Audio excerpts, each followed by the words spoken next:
Hi, this is Celeste. I'm your Cranbrook Clairvoyant, and I'm here to talk to you today about my new ebook. It's called Developing Your Intuitive Strengths.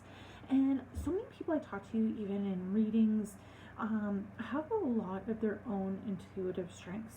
And where I see a lot of people struggling is not knowing that they have these intuitive strengths, but not knowing how to start to hone them and start to have them being able to utilize them when they want to utilize them, and being able to tune out the information when they don't necessarily want to be getting information. So there is just a long section in this book on how to start to hone your intuitive strengths. So early on in the book, you'll learn to identify your specific strengths. If you don't know what they are already, there's a section on that. And then you'll get into, once you've identified your intuitive strengths, you'll get into some exercises that will help you start to hone those abilities.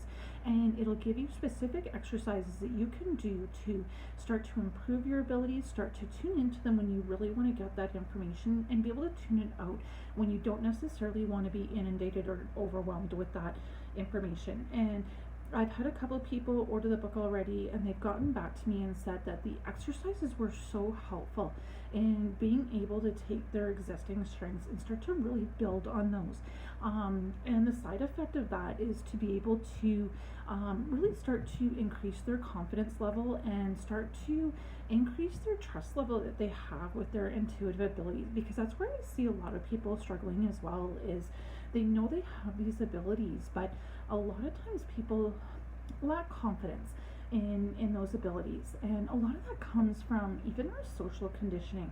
And I know it's getting a lot better in recent years as far as intuitive abilities being something that we trust and have confidence in.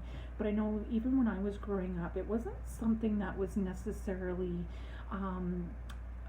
accepted, or people would always say, well, that's it's kind of touchy-feely, it's not really valid, you have to make decisions based on fact. So we've almost been socially conditioned to not trust our intuition and to go by facts alone.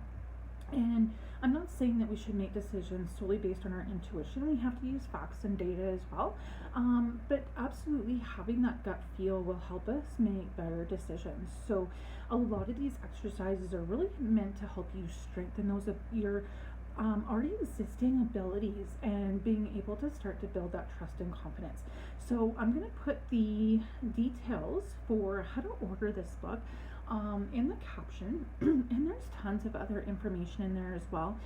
Like I said, there's information on learning to identify your intuitive strengths if you're not sure exactly what they are, learning to accept those strengths, how to cope with them, how to manage them, and even, like I said, learning to turn them up and down or on and off as needed, because there are certain times where we do want to get more information than others. If we want to make a decision, we obviously want to get information in, but there's times where we don't want to necessarily be inundated with that information. So you're going to get a book that's jam-packed full of useful information and tips and tricks on how to manage your abilities, how to increase your confidence, and how to better manage your abilities, how to strengthen them. So make sure you check out the caption for more details on how to order this amazing book. I know I'm biased, but the feedback that I've been getting already is that people are loving it. So make sure you order your copy today so you can get started on your journey of developing your intuitive strengths. Thanks for tuning in. Have a good day.